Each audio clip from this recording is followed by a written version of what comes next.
समाप्त हो गया है। फर्स्ट शिफ्ट के एग्जाम में जीके जीएस के सेक्शन से जो भी प्रश्न पूछे गए सभी 100% ओरिजिनल प्रश्नों के साथ साथ एक्स्ट्रा फैक्ट भी लेकर के आ गया हूं। दोस्तों जैसा कि आप जानते हैं मैं एक्स्ट्रा फैक्ट के साथ आपको पढ़ाता हूं, आने वाले शिफ्ट में आपको यहां से मदद मिल जाती है। तो चलिए दोस्तों शुरू करते हैं आज का ये वीडियो। देखिए 16 मई को जो है कौन कौन सा प्रश्न एमटीएस के एग्जाम में प्रथम शिफ्ट में पूछे गए। एक प्रश्न पूछा गया, विश्व एथलेटिक्स चैंपियनशिप 2022 का आयोजन किस देश में हुआ था। अगर आपको याद हो कि 9 मई सेकेंड शिफ्ट में ये क्वेश्चन एज इट इज पूछा गया था तो आप कहेंगे कि क्वेश्चन रिपीट भी होता है। ठीक है, तो ये क्वेश्चन डायरेक्ट रिपीट किया गया है। तो ये अमेरिका के ओरेगन में हुआ है विश्व एथलेटिक्स चैंपियनशिप 2022 का आयोजन। अगर आने वाले शिफ्ट में आपसे ये क्वेश्चन पूछ ले कि विश्व एथलेटिक्स चैंपियनशिप 2022 में भारत के लिए किसने सिल्वर मेडल जीता, तो आपका आंसर नीरज चोपड़ा होगा। नीरज चोपड़ा को यहाँ पे सिल्वर मेडल मिला है ना। इसके अलावा भारत के लिए विश्व एथलेटिक्स चैंपियनशिप में प्रथम मेडल जीतने वाली महिला जो बनी थी ये अंजू बेबी जॉर्ज बनी थी। तो ये बात भी आपको ध्यान रखना है। इसके अलावा डायमंड लीग 2022 के विजेता भी नीरज चोपड़ा है और डायमंड लीग 2023 जो अभी संपन्न हुआ है इसमें भी नीरज चोपड़ा को पदक मिला है। इसके अलावा ओलंपिक में प्रथम बार मेडल जीतने वाली महिला जो है ये कर्नो मलेश्वरी हैं जो कांस्य पदक जीती थी सिडनी ओलंपिक के अंदर। इसके अलावा अगर आपसे कोई पूछे कि लगातार 2 ओलंपिक में पदक जीतने वाली महिला कौन सा है तो आपका आंसर होता है पीवी सिंधु। पीवी सिंधु 2 लगातार ओलंपिक में पदक जीतने वाली प्रथम महिला बनी है। इसके अलावा पिछले ओलंपिक में हमने 7 पदक जीते थे। टोक्यो ओलंपिक 20 वाले में 1 गोल्ड था, 2 रजत था और 4 जो है आपका ब्रॉन्ज था। ये गोल्ड जो जीता गया था ये नीरज चोपड़ा के द्वारा ही जीता गया था भाला फेंक में, जहां पे 87.58 मीटर दूरी तक जो है भाला को दूरी तय करवाया था और इसलिए गोल्ड पाया था। ठीक है, अगला जो ओलंपिक होगा ये 2024 में होगा ग्रीष्मकालीन ओलंपिक जो आपके पेरिस में होना है। तो ये सभी बातों को ध्यान रखेंगे। कल पूछा गया था आपका कि शीतकालीन ओलंपिक 2022 कहां पर हुआ है, तो शीतकालीन 2022 में जो हुआ ओलंपिक ये आपका हुआ था चीन के बीजिंग में। और अब जो 2026 में शीतकालीन ओलंपिक होगी ये मिलान के अंदर होगी। मिलान कहाँ है? इटली के अंदर है। तो ये सभी बात ध्यान रखेंगे। एक दिन प्रश्न पूछा गया कि शीतकालीन ओलंपिक 2022 में भारत की तरफ से किसने भाग लिया था, तो आपका आंसर है आरिफ खान। आरिफ खान जो है ये जम्मू कश्मीर के रहने वाले स्कायर हैं जो भारत की तरफ से एकमात्र खिलाड़ी जो शीतकालीन ओलंपिक 2022 में भाग लिए थे और इन्हें कोई भी पदक नहीं मिला था। यानी टोटल ओवरऑल कहे तो भारत को भी कोई पदक नहीं मिला था। चलते हैं आगे।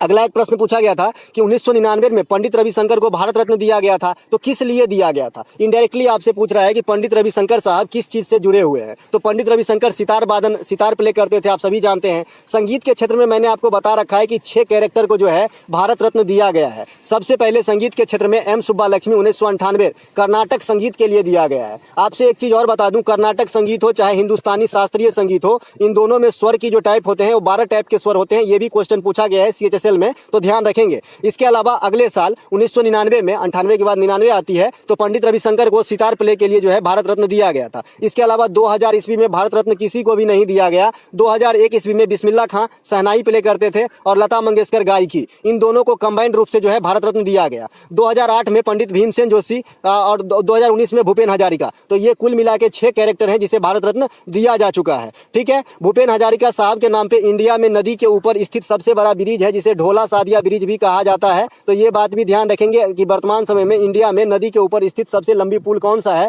तो ढोला सादिया पुल या फिर भूपेन हजारिका सेतु। ठीक है, पंडित भीमसेन जोशी से एक बात और पूछा जाता है कि ये किस घराना से संबंधित थे, तो किराना घराना से संबंधित थे। हिंदुस्तानी शास्त्रीय संगीत करते थे और कर्नाटक राज्य में इनका जो है जन्म हुआ था। तो ये बात भी आपको ध्यान रखना है। इसके अलावा चलते हैं आगे। अगला एक प्रश्न पूछा गया था कि निम्नलिखित में से कौन सा मंदिर असम में स्थित है। देखिए निम्नलिखित में से कौन सा मंदिर असम में स्थित है। आपके ऑप्शन में कामाख्या मंदिर दिए गए थे, काफी ही पॉपुलर जो है मंदिर है। यहाँ पे जादू टोना के लिए भी फेमस है ये मंदिर, है ना। तो ये असम में है, यहाँ पे देवी की पूजा होती है। कामाख्या मंदिर राइट आंसर हो जाएगा। असम में जो है एक माजुली नदी द्वीप है जो संसार में सबसे बड़ी नदी द्वीप है जो आपका ब्रह्मपुत्र नदी पर स्थित है। तो ये बात भी आपको ध्यान रखना है। इसके अलावा मानस, काजीरंगा, नमेरी, पावीतोरा, डिबरी सखोवा ये सभी जो है आपका किसी न किसी रूप में वन्य जीव अभयारण्य है, नेशनल पार्क है या फिर जैव आरक्षित क्षेत्र है। ये सभी के सभी जो है आपके असम में स्थित है। इसके अलावा असम का शास्त्रीय नृत्य जो है ये सतरिया है और ये सबसे लेटेस्ट शास्त्रीय नृत्य है जिसके संचालन करने का श्रेय शंकर देव को दिया जाता है। ये भी क्वेश्चन आपके एग्जाम में आ चुका है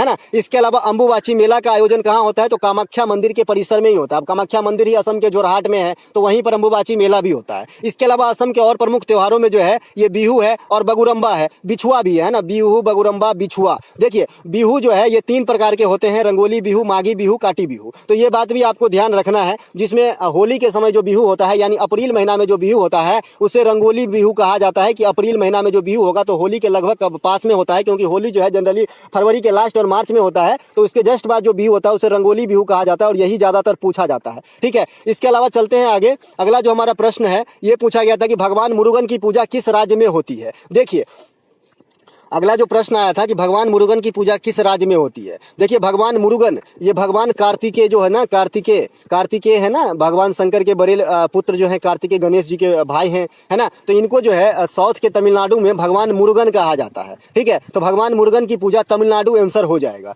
इसके अलावा तमिलनाडु में एक पोतांदु उत्सव होता है, एक जलीकट्टू होता है और एक थाईपुसम होता है। देखिए पोतांदु जो है ये तमिलनाडु का नव वर्ष है, जैसे आपका केरल का नव वर्ष विशु है, मणिपुर का नव वर्ष चेरोवा है ना, बिहार का नववर्ष शीतल है, इसी प्रकार से महाराष्ट्र का नववर्ष गुड़ी पाड़वा है, गुजरात का नववर्ष पाडवा है ना, पंजाब का नववर्ष बैसाखी है ना। इसी प्रकार से आपको ध्यान रखना है, नववर्ष से क्वेश्चन किसी न किसी रूप में जरूर आ रहे हैं, लेकिन आज इस शिफ्ट में नहीं आया है, आज यहाँ पे भगवान मुरुगन से पूछ दिया है ना। इसके अलावा भगवान कार्तिकेय को ही मुरुगन कहा जाता है, ये बात मैंने बता ही रखा। जलीकट्टू त्योहार क्या होता है आप लोग पिक्चर भी देखे होंगे, इसके ऊपर पिक्चर भी आ गया है कि सांडों को पहले जो है एक मतलब दवाई कुछ ऐसा दे के नशीली टाइप का उसे दौड़ा दिया जाता है और फिर उसे पकड़ा जाता है। ये बहुत ही खतरनाक खेल है।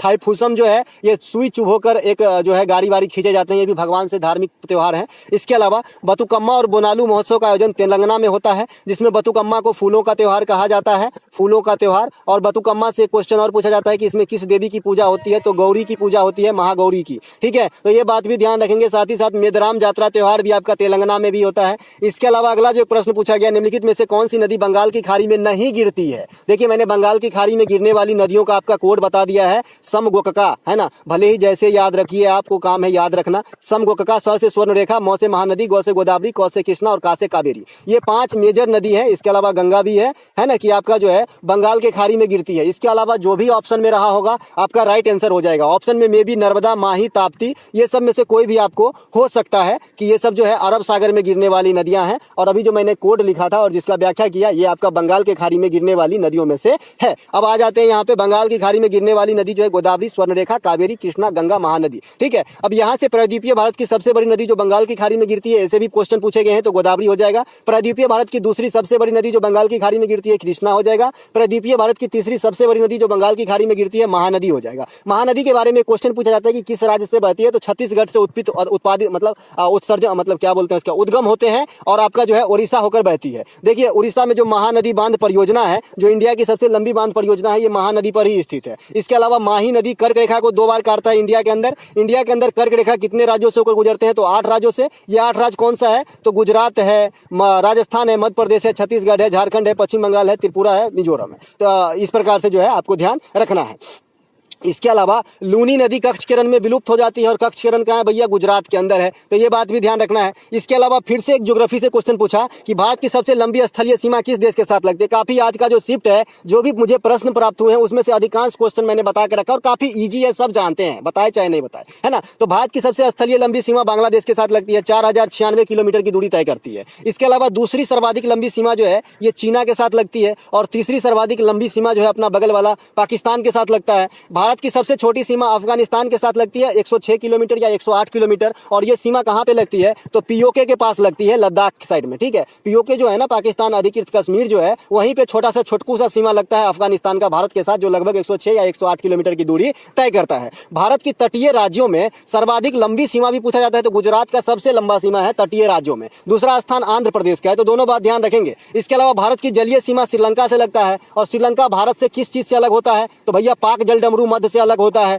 इसके अलावा राम सेतु से अलग होता है, एडम ब्रिज से अलग होता है, मन्नार की खाड़ी से अलग होता है। ये चारों में से किसी भी ऑप्शन, इस क्वेश्चन के लिए कोई मतलब क्वेश्चन अगर आपसे पूछे कि भारत को श्रीलंका से अलग करने वाली, तो चारों में से कुछ भी हो सकता है। ठीक है, सभी जो है सीमा बनाने का ही काम करता है ना। इसके अलावा मन्नार की खाड़ी में डुगोंग संरक्षण केंद्र है भारत का, तो ये बात भी आपको ध्यान रखना है। डुगोंग एक जाति मतलब जीव होता है जो गेंडा के जैसे दिखता है और शाकाहारी होता है, समुद्री जीव है, तो ये भी ध्यान आपको रखना है। इसके अलावा यहाँ से क्वेश्चन आप और याद रख सकते हैं, है ना।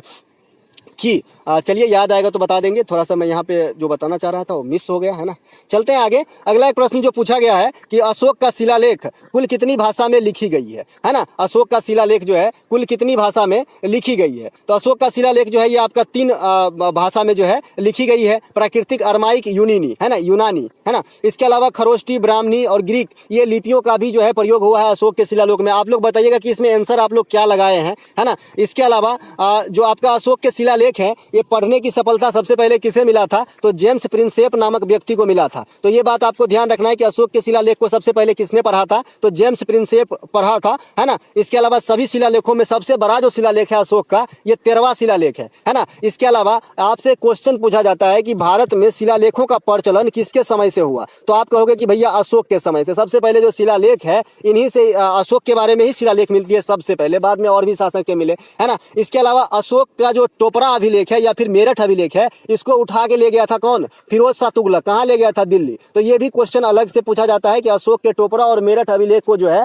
किसने उठा के दिल्ली ले गया था, तो आपका आंसर होता है फिरोज शाह तुगलक। फिरोज शाह तुगलक वही तुगलक है जो नहरों का निर्माण बड़े पैमाने पे करवाए थे, जिसमें चार जो है बड़े बड़े नहर बनवाए और लगभग 300 के करीब जो है छोटे छोटे नहर बनवाए थे, ठीक है। इसके अलावा सांची का स्तूप जो है, सांची का स्तूप ये भी अशोक ने निर्माण करवाया जो मध्य प्रदेश के अंदर स्थित है। इसके अलावा कलिंग युद्ध कब होती है, 261 BC में होती है ईसा पूर्व, है ना। और ये अशोक से ही संबंधित है। कलिंग नरेश जो है, कलिंग समझते हैं किसे कहते हैं, उड़ीसा को, और जो है अशोक शामिल थे, ठीक है। 261 BC में होते हैं। और इसी युद्ध के बाद जो है अशोक ने धम्म को अपनाया था। धम्म को जो है बौद्ध धर्म में, धर्म को धम्म कहते हैं, तो बौद्ध धर्म को अपनाया था इसी युद्ध के बाद, ठीक है। बौद्ध धर्म की दीक्षा जो अशोक लिए थे ये अब तो नहीं पूछा जाता है, पहले बहुत पूछा जाता था, तो उपगुप्त से लिया है, ठीक है। अशोक के समय तीसरी बौद्ध संगति हुई थी पाटलिपुत्रा के मतलब पाटलिपुत्रा में। बौद्ध संगति 4 होती है। पहला जो है राजगीर में हुआ था अजात शत्रु के समय में, दूसरा कालाशोक के समय में वैशाली में, तीसरा पाटलिपुत्रा में अशोक के समय, और चौथा कनिष्क के समय कुंडलवन कश्मीर में हुआ था। तो ये सभी बात ध्यान रखेंगे। एक प्रश्न आपसे पूछा गया था फूल निम्नलिखित में से किस वर्ग में आती है। देखिए मैंने आपको बता रखा है कि फूल का नर अंग मादा अंग क्या होता है, लेकिन यहाँ से क्वेश्चन जो है आपका कैटेगरी पूछ लिया कि किस में आता है। तो ये क्वेश्चन डिपेंड करेगा कि किस चीज का फूल पूछा था, क्योंकि सभी पेड़ पौधे एक ही कैडर में नहीं आते। किस चीज का फूल पूछा था, है ना। तो ये क्वेश्चन ही पूरा नहीं है, इसलिए आंसर पूरा मैं नहीं दे पाऊंगा, है ना। फिलहाल थाइलोफाइटा में जो आते हैं जीवाणु काफी हद तक, कवक आ जाते हैं और शैवाल आ जाते हैं थाइलोफाइटा में। थाइलोफाइटा सजीव जगत की सबसे बड़ी समूह है, तो ये बात भी ध्यान रखेंगे, सबसे बड़ी समूह है। इसके अलावा ब्रायोफाइटा में मॉस आ जाता है। मॉस जानते हैं ना, मॉस काफी बार पूछा जाता है कि किसमें आता है, ब्रायोफाइटा में आता है। और ब्रायोफाइटा को, है ना, पादप जगत का उभयचर कहा जाता है, एम्फीबियन कहा जाता है। तो ये बात भी आपको ध्यान रखना है, ठीक है। इसके अलावा जो आप मानव वाला सोच रहे हैं, जीव जंतु वाला सोच रहे हैं, तो अलग नहीं सोच रहे हैं आप, थोड़ा सा जो है ये हट के सोच रहे हैं। अर्थोपोडा में कीट पतंग तितली केकड़ा वगैरह आ जाता है। एनीलिडा में जोंक केचुआ वगैरह आ जाता है ना। इसके अलावा मोलस्का जिसके ऊपर कवच रहता है उसे मोलस्का, जैसे आपका घेंगा हो जाएगा, है ना, सीपी वगैरह हो जाएगा, है ना। ऑक्टोपस को आप मोलस्का में ही रखेंगे, है ना। तो ये सब कुछ जो है विभाजन किए गए हैं ग्रुप में, तो इसे जरूर ध्यान रखें। इसके अलावा फूलों के जो है नर अंग और मादा अंग मैं आपको बता रखा हूँ कि फूलों के नर अंग को जो है ना पुंकेसर और मादा अंग को स्त्री केसर कहा जाता है। लेकिन हमेशा यही ऑप्शन में नहीं रहेगा, पुमंग और जायांग भी रह सकता है, पुमंग और जायांग। तो जायांग जो है फीमेल वाला जो है प्रजनन अंग है, और पुमंग जो है मेल का प्रजनन अंग है पेड़ पौधों के अंदर। इसके अलावा पेड़ पौधों के अंदर सांस कहाँ से लेते हैं, रंध्र से लेते हैं, ये मैंने आपको बता ही दिया है। रंध्र मतलब एस्टोमेटा, है ना। पेड़ पौधा का जो है क्लोरोफिल की उपस्थिति या सूर्य प्रकाश की उपस्थिति में जो है प्रकाश संश्लेषण होता है, जो पेड़ पौधे को खाना या पोषण तत्व का जो है जरिया है। इसके अलावा जाइलम उत्तक होता है जो पेड़ पौधों में जल को पहुंचाने का काम करता है, और फ्लोएम उत्तक, फॉसे फ्लोएम उत्तक जो है फूड पहुंचाने का काम करता है। तो ये सभी बात ध्यान रखेंगे। इसके अलावा चौरा चौरी हत्याकांड कब हुआ था, 1922 ईस्वी में हुआ था। असहयोग आंदोलन 1920 में महात्मा गांधी चलाए थे, और चौरा चौरी हत्याकांड के कारण ही असहयोग आंदोलन को बंद करना पड़ा था। स्वराज पार्टी का गठन 1923 में मोतीलाल नेहरू और चितरंजन दास के द्वारा करा गया था, और प्रथम अध्यक्ष चितरंजन दास बने थे। कांग्रेस के लाहौर अधिवेशन 1929 में होती है, अध्यक्षता जवाहरलाल नेहरू करते हैं, और इसी में जो है स्वराज की मांग की गई थी। कल आपसे क्वेश्चन पूछा गया था कि 8 अप्रैल 1929 को लाहौर के असेंबली में बम किसने फेंका, तो भगत सिंह और बटुकेश्वर दत्त ने फेंका था। तो यहाँ से ये भी क्वेश्चन याद रखेंगे। इसके अलावा साइमन कमीशन बन के कब तैयार हुआ था? 1927 में। लेकिन भारत कब आया था? 1928 में। इसे गोरों का कमीशन कहा गया था और इसी का विरोध करते हुए लाला लाजपत राय को लाठी प्रहार में जो है मतलब चोट लग गया, जो बाद में इसी के कारण इनका मौत हो गया था। दांडी मार्च 12 मार्च 1930 ईस्वी को गांधी जी ने चलाया था और कहां से चलाया था? तो अहमदाबाद के साबरमती आश्रम से चलाया था। ये वही साबरमती आश्रम है जो लोथल शहर का जो नदी है भोगवा नदी, ये साबरमती का ही सहायक नदी है भोगवा नदी। तो ऐसे भी क्वेश्चन आपसे पूछे गए हैं कि जो लोथल शहर है किस नदी के उपनदी पर स्थित है? तो साबरमती आंसर था वहां पर। ठीक है। इसके अलावा चौरा चौरी हत्याकांड के कारण असहयोग आंदोलन बंद करना पड़ा था, ये बात बता ही दिया। एक प्रश्न पूछा गया, एकल नागरिकता कहां से लिया गया है? तो ब्रिटेन के संविधान से लिया गया है। एकल नागरिकता, संसदीय प्रणाली, द्विसदनात्मक व्यवस्था, ये सभी ब्रिटेन के संविधान से लिए गए हैं। संविधान संशोधन की प्रक्रिया दक्षिण अफ्रीका के संविधान से लिए गए हैं, आर्टिकल 368 में वर्णित है। इसके अलावा मौलिक अधिकार अमेरिका के संविधान से और राष्ट्रपति पर महाभियोग जो आर्टिकल 61 में है, ये आपका अमेरिका के संविधान से लिए गए हैं। मौलिक अधिकार के बारे में जरूरी है बताना, 14 से 18 इक्वलिटी का राइट है, 19 प्रेस की स्वतंत्रता है, 20 और 22 आजादी के मामले में छूट है, 21 निजता का अधिकार है, 25 से 28 धार्मिक स्वतंत्रता है, 29 और 30 अल्पसंख्यक हित है और 32 संवैधानिक उपचारों का अधिकार है। 12 से लेकर 35 तक का आर्टिकल कवर करता है। भाग 3 में है। वर्तमान में 6 मौलिक अधिकार हैं। मौलिक अधिकार पहले 7 हुआ करता था। 44वां संविधान संशोधन 1978 के द्वारा संपत्ति के अधिकार को हटा के आर्टिकल 300 के ए में रख दिया गया, जो विधिक अधिकार है अब। ठीक है। तो यहाँ पे सभी बातों को ध्यान रखेंगे दोस्तों। मैं इतना फास्ट नहीं चलूंगा तो ये वीडियो आपका जो है बहुत लंबा हो जाएगा, फिर आप ही लोग कहोगे कि लंबा हो गया। मौलिक कर्तव्य जो है ये रूस के संविधान से लिया गया है, 1976 में ऐड किया गया। 42वां संविधान संशोधन स्वर्ण सिंह समिति की अनुशंसा पे सर्वप्रथम 10 प्रकार के, वर्तमान में 11 प्रकार के हैं। इसे भाग 4 ए में आर्टिकल 51 के ए में रखा गया है। तो ये सभी बात ध्यान रखेंगे। संघ की व्यवस्था जो है ये कनाडा के संविधान से लिया गया है और समवर्ती सूची जो है ऑस्ट्रेलिया के संविधान से लिया गया है। प्रस्तावना की भाषा ये भी ऑस्ट्रेलिया के संविधान से लिया गया है। इसके अलावा आपातकालीन व्यवस्था जर्मनी के संविधान से लिया गया है। तो ये सभी बात ध्यान रखेंगे। इसके अलावा इकोनॉमिक्स से क्वेश्चन देखने को मिला कि घरेलू अंतिम उत्पाद को क्या कहा जाता है? तो सकल घरेलू उत्पाद कहा जाता है। सिंपल सा जीडीपी से क्वेश्चन पूछा गया था, है ना। इसके अलावा आपको पूछा गया था कि जीवीए का फुल फॉर्म क्या होता है? तो ग्रॉस वैल्यू एडेड होता है, ये पहले भी पूछा गया है। जीएनपी का फुल फॉर्म क्या होता है? ग्रॉस नेशनल प्रोडक्ट होता है। और जीएनपी कैसे निकालते हैं ये मैं आपको बता चुका हूं कि भारत का जो जीडीपी होता है इसमें विदेश से अर्जित मुद्रा, है ना, विदेश में जो मेरा कोई आदमी, मान लीजिए हमारा कोई भाई जाके विदेश में कमा रहा है अमेरिका में, तो विदेश से अर्जित लाभ, है ना, विदेश से अर्जित लाभ और विदेशी आदमी के द्वारा भारत से अर्जित लाभ को घटा देते हैं कि अमेरिका का कोई आदमी सैम है, ये आपका आके इंडिया में कमा रहा है तो इसको घटाएंगे, इसे ही बोलते हैं जीएनपी। ठीक है। एक प्रश्न पूछा गया, तुम मुझे खून दो मैं तुम्हें आजादी दूंगा का नारा किसने दिया? काफी पॉपुलर स्लोगन है ये, किसका है? सुभाष चंद्र बोस साहब का। तो इसका आंसर सुभाष चंद्र बोस हो जाएगा। इसके अलावा दिल्ली चलो का नारा भी सुभाष चंद्र बोस साहब ने दिया है। प्रतिवर्ष 23 जनवरी को पराक्रम दिवस सुभाष चंद्र बोस के जन्मदिन पे मनाया जाता है। सुभाष चंद्र बोस आपदा प्रबंधन पुरस्कार 2023 कर लीजिएगा, ये मिला है उड़ीसा आपदा प्रबंधन को और लुंगलेई फायर स्टेशन जो मिजोरम में है। तो इन दोनों को कंबाइंड रूप से जो है नेताजी सुभाष चंद्र बोस आपदा प्रबंधन पुरस्कार 2023 के लिए चुना गया है। इसके अलावा पिछले साल जो है विनोद राय को मिला था, विनोद शर्मा को मिला था, माफ कीजिएगा, है ना। इसके अलावा त्रिपुरा में कौन से त्योहार में 14 देवी देवताओं की पूजा होती है? इस प्रकार से प्रश्न पूछे गए हैं। तो करची पूजा हो जाएगा, जो मैंने बता रखा था कि भाई करची पूजा जो है त्रिपुरा का है, लेकिन इसमें 14 देवी देवता की पूजा होती है, ये नहीं बताया था। जो नहीं बताया था वो तो नहीं है बताऊंगा ना, लेकिन अंदर डीप जाके क्वेश्चन पूछा है ना, तो ये इसका भी आंसर करची पूजा है दोस्तों। इसके अलावा आपका जो एक क्वेश्चन पूछा गया है खेल से, एक और क्वेश्चन पूछा गया है लेकिन क्वेश्चन क्लियर नहीं है ना। तो मिलेंगे दोस्तों सेकंड शिफ्ट वाली वीडियो एनालिसिस के साथ, तब तक के लिए जय हिंद। और ये पीडीएफ आपको हमारे टेलीग्राम चैनल टुडे एग्जाम पे मिलेगा, तो डिस्क्रिप्शन में लिंक भी है, वहां से भी आप ऐड हो सकते हैं या फिर आप डायरेक्ट सर्च कर सकते हैं टुडे एग्जाम। जैसे चैनल का नाम है बरका टी और बरका ई, है ना, बरका टी और सब स्मॉल, बरका ई और सब स्मॉल, है ना। तो इसी प्रकार से जो है आपको सर्च कर लेना है। कलाम साहब के फोटो डीपी में लगे होंगे और 5,500 सब्सक्राइबर वाला जो है ग्रुप को आपको ज्वाइन करना है, जहाँ पे आपको पीडीएफ दी जाएगी। कल हर दिन जो है पीडीएफ आपको रात को मिल जाता है या फिर अर्ली मॉर्निंग मिल जाता है।